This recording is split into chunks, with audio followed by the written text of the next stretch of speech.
Hello les amis, bienvenue sur ma chaîne Daily Dose. J'espère que tu vas bien. Je vais répondre à une question d'une de nos abonnées qui a demandé. Elle ne sait pas quand est-ce qu'un produit est dépigmentant pour la peau ou pas.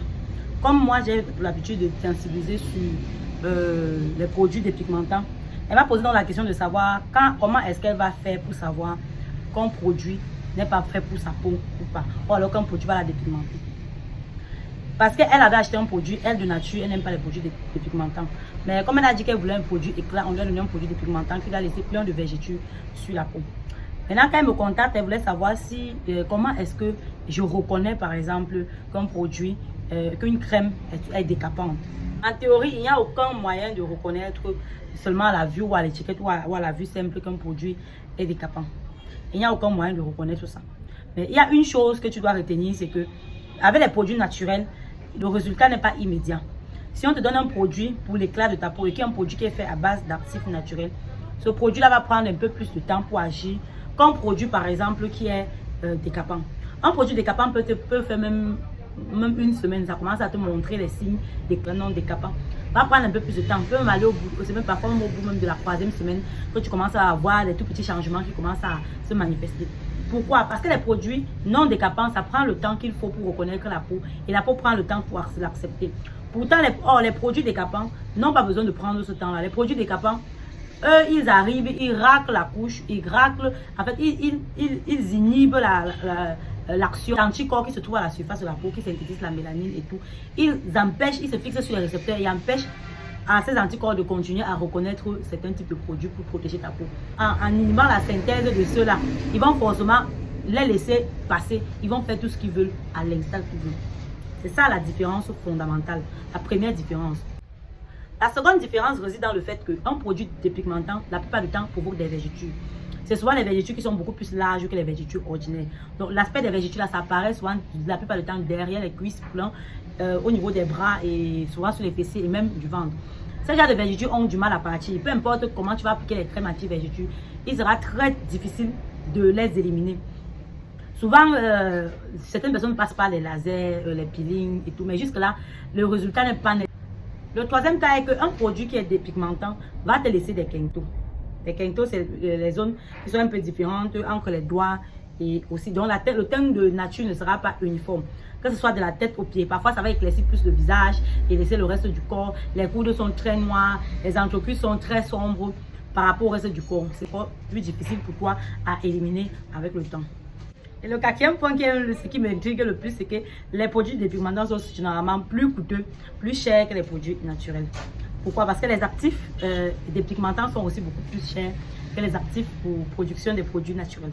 C'est ça qui m'étonne la plupart du temps, c'est que comment est-ce que quelque chose qui va abîmer la peau est plus cher? Peut-être que l'idée c'est de décourager les personnes qui ont envie de se décourager leur peau. Qui sait? Mais bon, certaines personnes ne se découragent pas malgré le prix.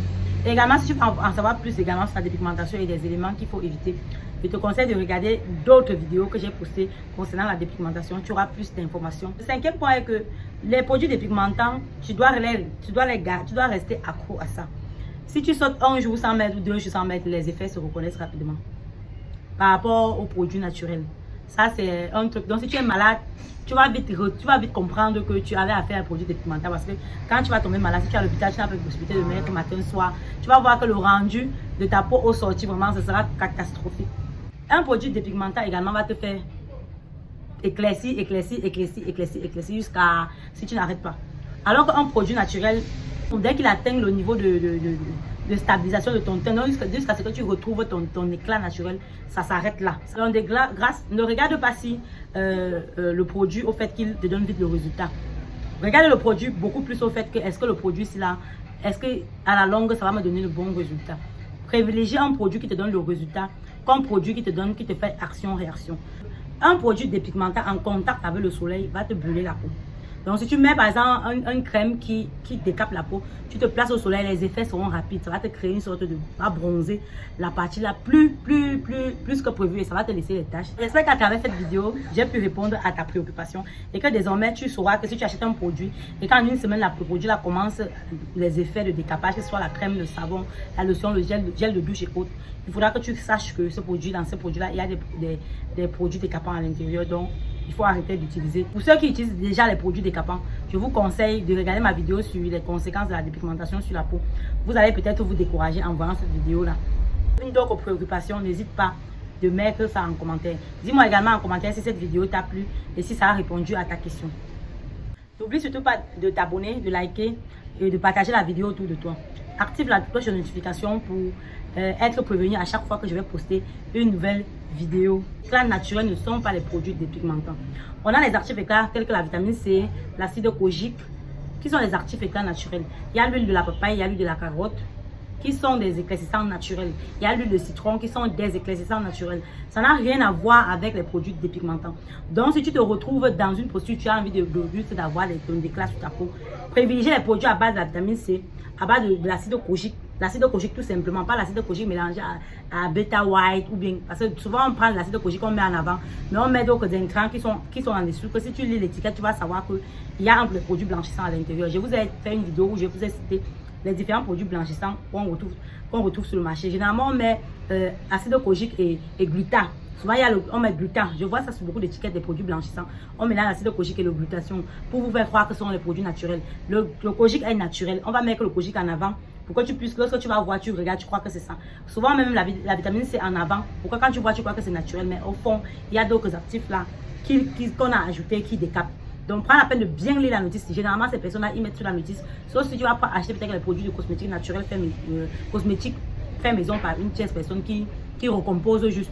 Mais sinon, dans le meilleur des cas, sur les produits, il y a toujours les indications qui vont t'aider donc de te retrouver dans la situation où tu as dépigmenté ta peau ou alors tu as dépigmenté au hasard. Va regarder ma vidéo de comment reprendre sa peau, revenir à l'état initial après s'être dépigmenté la peau. Tu vas savoir quelles sont les étapes que tu dois suivre, quel est le parcours que tu dois suivre pour revenir à l'étape initiale après tout ça. Vraiment, si tu mets en pratique tous les conseils que je te donne sur cette page, je suis sûre que après tu vas avoir un teint uniforme comme moi. Tu vas plus stresser par rapport à X ou Y chose parce que généralement, pour l'entretien même de la peau naturelle est plus moins cher que l'entretien de la peau dépigmentée.